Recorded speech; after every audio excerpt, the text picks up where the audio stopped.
ingredient. Ito po ay pwedeng pang negosyo. So, makikita natin ang kasarapan or sarap ng ating gagawing palitaw. So, another water pa rin, guys. Well, guys, ito na, pwede na po siya nating pulmahin ng bilog. Kasi po ay pwede na po siyang pabilogin natin. So, kung ang palitaw ay flat, like this, so, iba naman po sa atin, pabibilogin po natin siya. So, meron po ako ditong hulmahan na 1 tablespoon. So, para po pare-parehas lang ang sukat natin. Ayan po. So, alisin natin siya. At huhulmahin muna. At ilalagay po natin ang cheese na ipi-flavor po natin.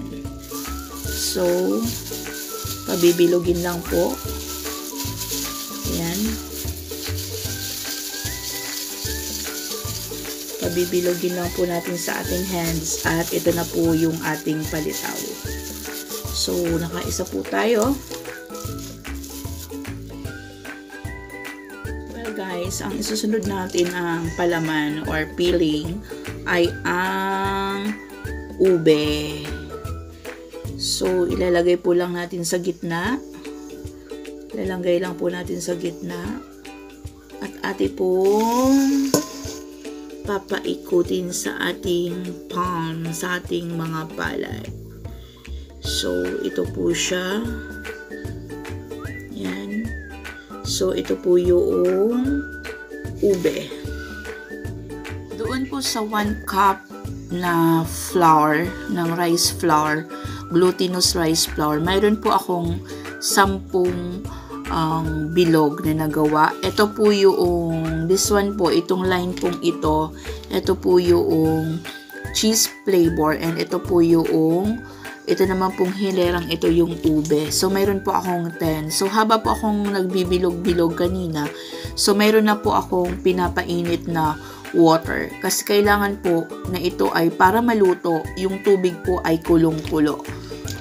It's about time para po palutawin na natin ang palitaw balls.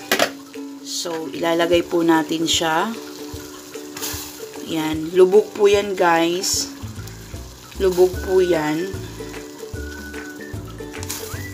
So, pag iyan po ay lumitaw na, yan po ay luto na siya.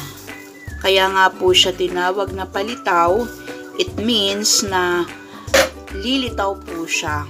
Kung makikita nyo po, ayan, ay siya po ay lubog. Lubog na lubog. Ayan, yung 10 po nating nabilog ay aking nailagay po dyan lahat. So, madali lang po siyang maluto. Hihintayin lang po natin siyang lumitaw. So, ayan na, guys. As you can see, lahat na po siya nasa ibabaw. So, pwede na po siya nating hanguin dahil it means sila ay luto na. Kung makikita nyo, guys, lahat na po siya nasa ibabaw. Okay? Let's see kung ito po ay luto na talaga siya. Ayan. So, ito po ay lumitaw na siya sa tubig. Hahanguin na po natin siya. Ayan, guys. So, pinatay ko na yung apoy. As you can see, lahat na siya ay litaw.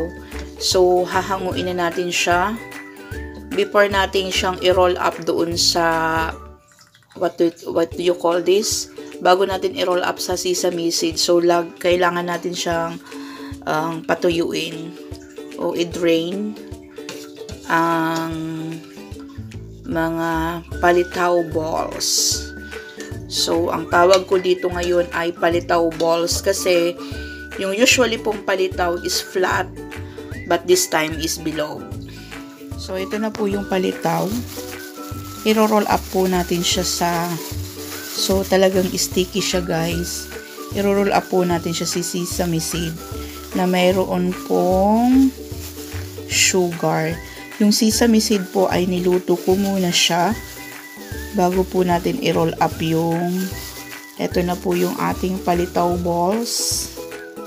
So, sobrang sticky po. Ilagay po natin dito. I think yun po yung cheese flavor. Yan, guys. So, roll up para sa sesame seed. So, yummy. Ayan. Nakadalawa na po tayo, guys. Ito na po yung ating palitaw balls. So, ito po yung ube flavor. So, let's po. Makikita nyo po yung ube niya. So, ayan po siya, guys. Well, it's the ube flavor.